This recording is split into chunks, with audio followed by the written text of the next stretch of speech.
नमस्कार, स्वागत है आप सभी का। न्यूज़ वन इंडिया देख रहे हैं आप और मैं हूं आपके साथ कृतिका। देवभूमि की बुलेटिन की शुरुआत करते हैं। मुख्यमंत्री पुष्कर सिंह धामी ने उत्तराखंड में हो रही G20 की 3 बैठकों के लिए प्रधानमंत्री नरेंद्र मोदी का आभार व्यक्त किया। इस दौरान उन्होंने ये भी बताया कि G20 से जुड़ी पहली बैठक उत्तराखंड के रामनगर में हो रही है, जिसके मद्देनजर तमाम संबंधित अधिकारियों को आवश्यक दिशा निर्देश दिए गए हैं। हम लोग देख रहे हैं कि जो भी गाइडलाइन होंगी उस गाइडलाइन के अनुरूप काम करेंगे और G20 का आज से हमारे सब अतिथिगण आ रहे हैं। हम उनका सबका स्वागत करेंगे और माननीय प्रधानमंत्री जी का हम धन्यवाद करते हैं कि हमारे राज्य को 3 बैठकें मिली और पहली बैठक आज से रामनगर में प्रारंभ होने जा रही है। उसको लेकर हम लोग वहीं पंतनगर में आज से शुरू हो रहे G20 आयोजन में एयरपोर्ट पर विदेशी मेहमानों का पारंपरिक तरीके से स्वागत किया जाएगा, जबकि सुरक्षा व्यवस्था के मद्देनजर जवानों की तैनाती के साथ साथ साइबर सेल को भी एक्टिव किया गया। 2 दिन पहले आई कॉल के रूप में धमकी के मामले में भी पुलिस खासा अलर्ट है। न्यूज़ वन इंडिया के ब्यूरो चीफ सुदीप जैन उधम सिंह नगर के डीएम एसएसपी से खास बातचीत की। उत्तराखंड में आज से G20 समिट की शुरुआत होने जा रही है और आज पहले दिन जो साइंटिस्ट का दल है वो पंतनगर एयरपोर्ट आ रहा है। 3 दिनों तक आयोजन होगा। हमारे साथ इस वक्त जिलाधिकारी उधम सिंह नगर युगल किशोर पंजी, इनसे पूछते हैं सर आज का क्या आयोजन है, कितने डेलीगेट्स आ रहे हैं? और रुद्रपुर चमक गया, हर व्यक्ति कह रहा है ये आयोजन हर वर्ष होना चाहिए। Chief scientific advisers round table के लिए करीबन 65 डेलीगेट्स हैं, वो आ रहे हैं और वो यहाँ पे लैंड करेंगे और लैंड करने के बाद उनका पारंपरिक शैली से स्वागत किया जाएगा, जो हमारी पर्वतीय शैली है। टीका लगा के और फूल पुष्प दे के, और साथ साथ जितने भी हमारे डेलीगेट्स हैं, अगर महिला डेलीगेट्स हैं उसको हम रंगाली पिछौड़े के स्टोल से स्वागत करेंगे और जो पुरुष डेलीगेट्स हैं उनको हम जो पारंपरिक हमारी टोपी है उसको पहनाएंगे। और उसके साथ साथ डेलीगेट्स का क्योंकि लंच टाइम है तो रेडिसन में लंच है, उसमें हम अंतर्राष्ट्रीय व्यंजन और साथ साथ हमारे जो पारंपरिक पर्वतीय व्यंजन है उनको परोसेंगे और उसके बाद फिर वो सारी टीम रामनगर को प्रस्थान करेगी अपने अगले 2 दिन के कार्यक्रम के लिए। फिर शहर को बहुत चमकाया गया है, साफ सफाई पर बहुत फोकस किया गया है, कई जगह वॉल पेंटिंग की गई है, कुछ जगह होर्डिंग साथ लगाए गए हैं। तो क्या ये प्लान था और किस प्रकार आप लोगों ने, क्योंकि समय भी थोड़ा कम ही था? हाँ, क्योंकि यहाँ सिर्फ 1 महीने का समय हमें मिल पाया था अपने शहर को संवारने के लिए, तो हमने प्रयास किया कि जितने भी हमारे जो पूरा रूट है उसको हम स्वस्थ रखें, साफ रखें और ड्राइव क्वालिटी हमने इंश्योर की कि ड्राइव क्वालिटी अंतर्राष्ट्रीय स्तर की हो।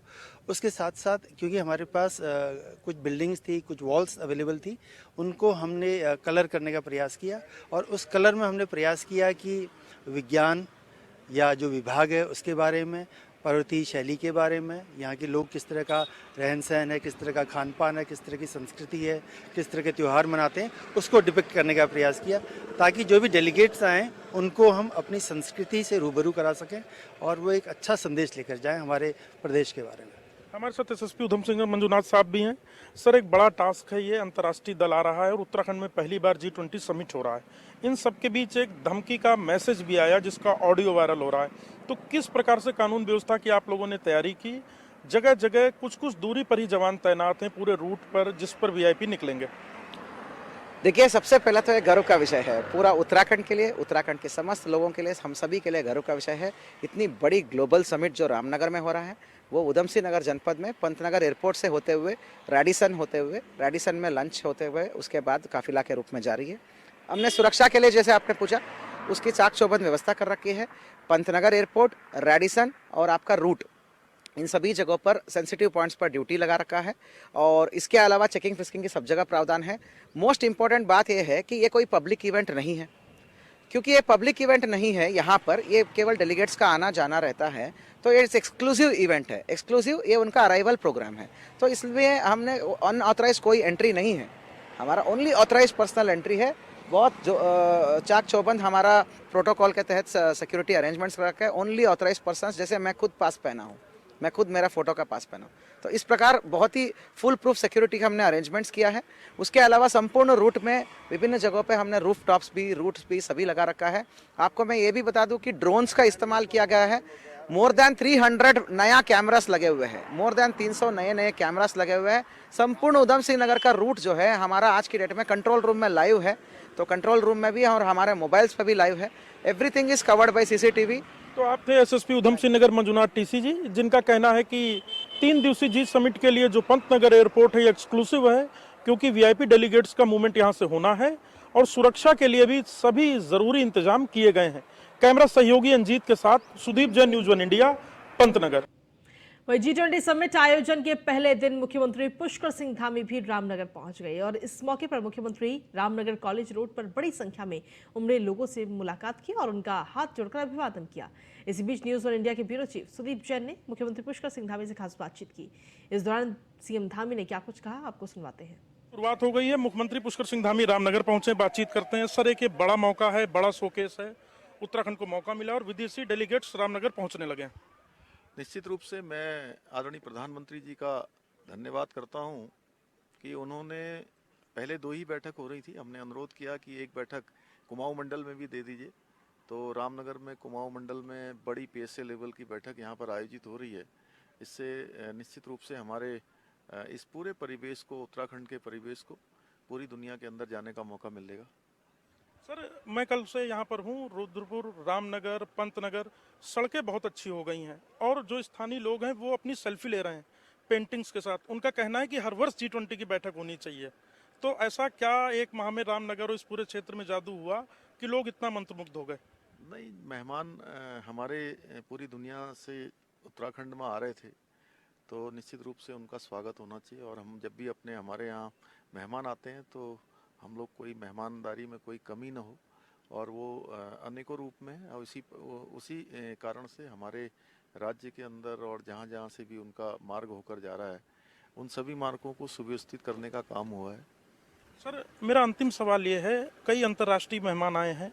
रामनगर क्षेत्र में साइंस की जो 6 बिंदु प्रमुख रूप से हैं, उसमें प्रकृति की भी बात होगी। तो क्या लगता है ये कितना महत्वपूर्ण संदेश रामनगर से, उत्तराखंड से पूरे विश्व में जाएगा? जो प्रधानमंत्री जी ने एक पृथ्वी और वसुधैव कुटुंबकम की जो बात हमेशा से जो भारत की संस्कृति है, वो संपूर्ण दुनिया के अंदर रामनगर से भी जाएगी। तो आप थे मुख्यमंत्री पुष्कर सिंह धामी, जिन्होंने खास बातचीत करते हुए कहा है कि रामनगर में जो G20 की बैठक मिली, इसके लिए प्रधानमंत्री नरेंद्र मोदी का आभार करते हैं। साथ ही रामनगर और उत्तराखंड के आसपास जो एकाएक तेजी से काम हुए, विशेषकर सड़क निर्माण और पेंटिंग आदि के, इससे भी एक सकारात्मक मैसेज गया, क्योंकि ये मेहमानों का स्वागत है। कैमरा सहयोगी अंजीत के साथ सुदीप जैन, न्यूज़ 1 इंडिया, रामनगर। रामनगर में मुख्यमंत्री पुष्कर सिंह धामी हेलीपैड पर उतरने के बाद अपने अलग अंदाज में नजर आए। दरअसल इस दौरान सीएम पुष्कर सिंह धामी ने अपनी फ्लीट छोड़ दी और पैदल ही रामनगर कॉलेज रोड पर बनाई गई चित्रकारी वॉल पेंटिंग अधिकार निरीक्षण करने लगे। इस दौरान मुख्यमंत्री पुष्कर सिंह धामी ने घरों की छतों पर खड़े लोगों का अभिवादन भी किया। पहली बैठक उत्तराखंड के रामनगर में हो रही है और इस वक्त मुख्यमंत्री रामनगर में है।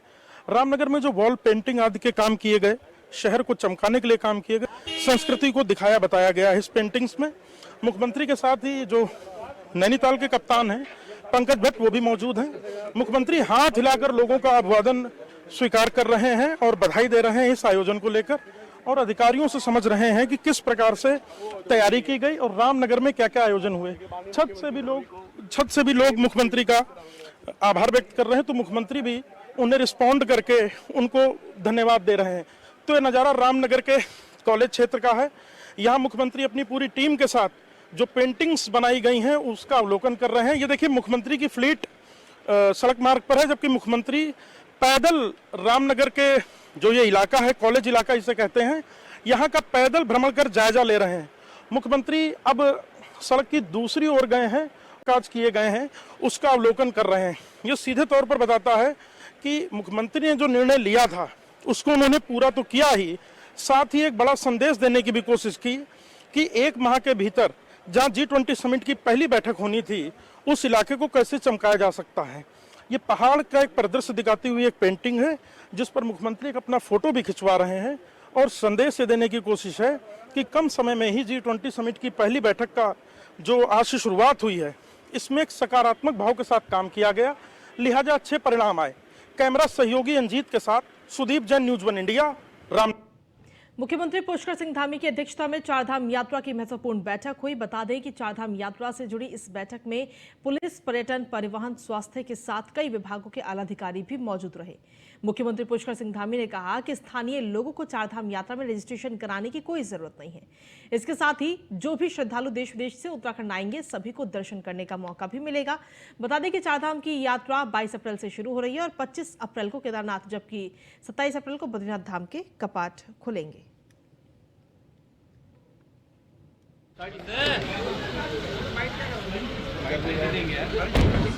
सभी व्यवस्थाएं ठीक प्रकार से हों, आने वाले श्रद्धालुओं को, तीर्थयात्रियों को किसी प्रकार से भी कोई परेशानी न हो, उनकी यात्रा अच्छी हो। और पिछले वर्ष से भी और ज़्यादा इंतजामों पर ध्यान दिया गया है। जो पिछले बार कुछ काम और करने थे उनको इस बार प्राथमिकता से करवाया गया है और लगभग 7 लाख से ज़्यादा अभी तक रजिस्ट्रेशन हो चुके हैं।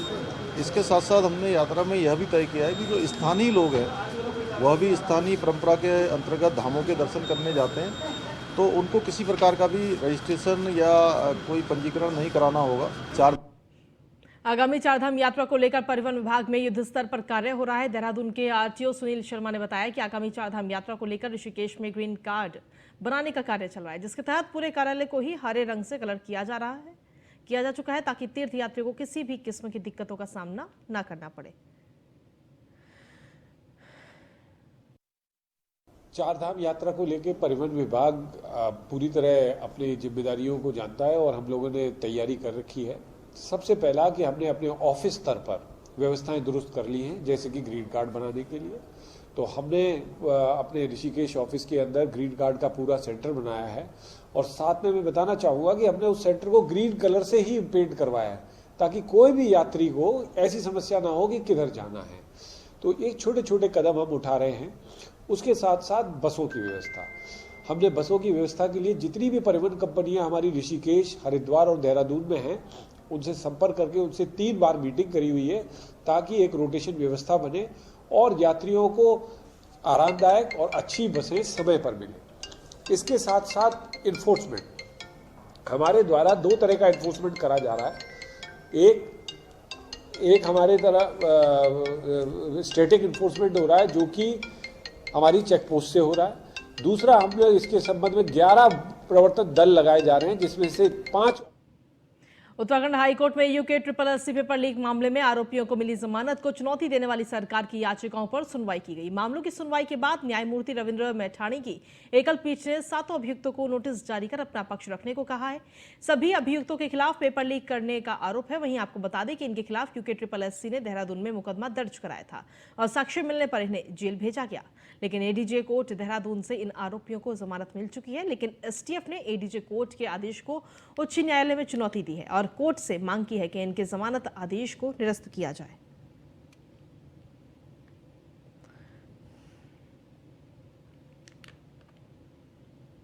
आने वाली 30 मार्च को देश के गृह मंत्री अमित शाह हरिद्वार दौरे पर जाने वाले हैं, जहां वो 3 अलग कार्यक्रमों में हिस्सा लेंगे। इस दौरान अमित शाह गुरुकुल कांगड़ी विश्वविद्यालय के दीक्षांत समारोह में भी पहुंचेंगे और लगभग 2000 छात्र छात्राओं को डिग्रियां देंगे।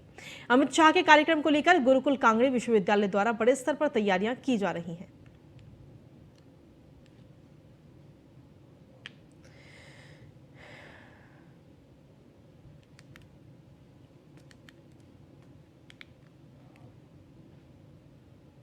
जिला मुख्यालय पौड़ी में लंबे अवकाश के बाद फिर से एसएसपी श्वेता चौबे ने कार्यभार संभाल लिया है और इस दौरान उन्होंने पर्वतीय क्षेत्रों में वाहनों की गति सीमा निर्धारित करने के निर्देश दिए। इस दौरान उन्होंने अधिकारियों को यातायात व्यवस्था को सुधारने के साथ ही सड़क दुर्घटना की घटनाओं पर अंकुश लगाने के लिए भी कहा है।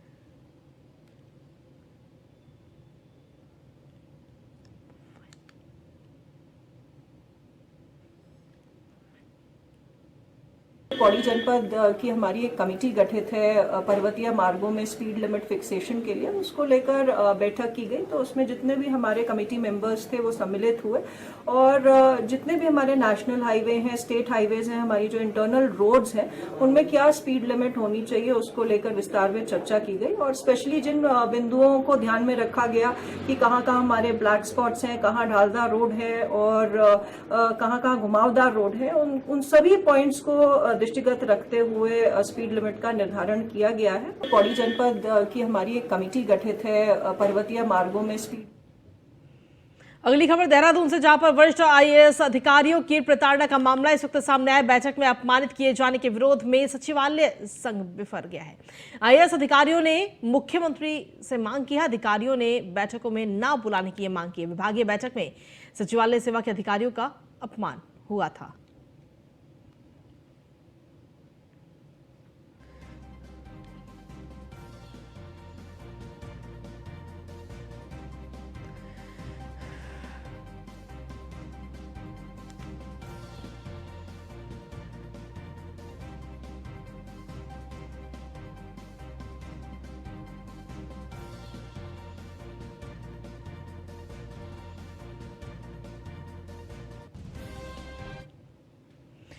और बुलेटिन में आगे बढ़ते हैं। G20 समिट के लिए विदेशी मेहमानों का काफिला रुद्रपुर के रेडिसन होटल से निकल चुका है और रामनगर के लिए आगे बढ़ रहा है। और इसी बीच विदेशी डेलीगेट्स की सुरक्षा व्यवस्था का भी पूरा ध्यान रखा गया है। पंतनगर से रामनगर तक उत्तराखंड पुलिस के 2500 से ज्यादा पुलिसकर्मियों को तैनात किया गया है। वहीं बता दें कि रुद्रपुर के होटल 5 सितारा रेडिसन ब्लू में विदेशियों ने उत्तराखंडी व्यंजनों का भी स्वाद लिया। नगर में आयोजित हो रही G20 समिट के पहले दिन विदेशी अतिथियों का G20 समिट में हिस्सा लेने के लिए रामनगर पहुंचने का सिलसिला शुरू हो गया है। विदेशी अतिथियों का वाहन विमान 1:30 बजे पंतनगर एयरपोर्ट आया था। रेडिसन होटल में भोजन के बाद अब इनका काफिला रामनगर में प्रवेश कर गया है। वहीं दूसरी ओर ये महिलाएं कुमाऊनी ड्रेस पिछौड़ा पहनकर हाथों में फूल और झंडे लेकर इन विदेशी डेलीगेट्स का स्वागत कर रहे हैं, उन्हें वेलकम कर रहे हैं। और सुरक्षा के पर्याप्त इंतजाम के लिए प्रत्येक 100 मीटर पर एक पुलिसकर्मी तैनात किया गया है। और ये दीदी देखें, काफिले में एक एडीजी रैंक के अफसर हैं वी मुरुगेशन, वो खुद ट्रेवल कर रहे हैं। तो समझा जा सकता है कि ये कितना महत्वपूर्ण आयोजन है और कितना महत्वपूर्ण राज्य सरकार के लिए अपने विदेशी मेहमानों का आतिथ्य, स्वागत और सत्कार है। तो इस प्रकार से काफिला संपन्न हुआ और अब ये विदेशी डेलीगेट्स अपने निवास स्थल ताज होटल जा रहे हैं और अब राउंड टेबल बैठकों का सिलसिला शुरू होगा। कैमरा सहयोगी अंजीत के साथ सुदीप जैन, न्यूज़ 1 इंडिया, रामनगर। महिला मोर्चा अध्यक्ष हूँ मैं। G20 के लिए हम मोदी जी का बहुत बहुत धन्यवाद करते हैं। हमारे रामनगर में आज ऐसा मोदी जी के उससे देखने मिला जिससे हमारी किस्मत, हमारे सबके अभाग हुए जो मोदी जी ने यहाँ G20 का कार्यक्रम करा। बहुत अच्छा, रामनगर जिला नैनीताल में रामनगर का नाम रोशन हो गया है G20 में। धन्यवाद मोदी जी, धन्यवाद धामी जी। और हमें इतना हर्ष है कि सारी महिलाएं अपने मेकअप में, अपने कल्चर में आई हुई हैं। लहंगा पिछोड़ा, नथ मांग टीका, ग्लोबन पहन के सारी महिलाएं इकट्ठी हुई हैं। हम उनको अपनी संस्कृति का वो दिखाना चाहते हैं, इसलिए मोदी जी और धामी जी का बहुत बहुत धन्यवाद। और चलिए बुलेटिन में आगे बढ़ेंगे। अगली खबर देहरादून से, जहां कांग्रेस के प्रदेश अध्यक्ष ने प्रेस कॉन्फ्रेंस की और इस दौरान उन्होंने बीजेपी के मेयर सुनील उनियाल गामा पर आय से अधिक संपत्ति होने का आरोप भी लगाया। उन्होंने कहा कि बीजेपी पर कई गंभीर आरोप लगे हुए हैं, लेकिन बीजेपी हर आरोप पर मौन है। इस दौरान उन्होंने अंकिता हत्याकांड और पेपर लीक मामले को लेकर भी बीजेपी पर जमकर निशाना साधा और बीजेपी मेयर से इस्तीफे की मांग की।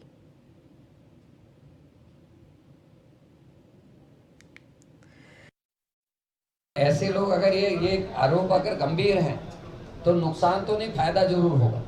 क्योंकि जिन लोगों ने जनता को लूटा हो या जनता को दिए जाने वाले सरकारी उपक्रमों को पैसे वाले लोगों को, रसूखदार लोगों को बांटा हो, ऐसे लोगों का पार्टी से जाना पार्टी के लिए हितकर। हम भी कई लोगों को जोड़ रहे हैं, हम भी लगातार मेंबरशिप कर रहे हैं, हमने भी कई पार्टी के लोगों को जोड़ा और आने वाले समय में एक बड़ा लोग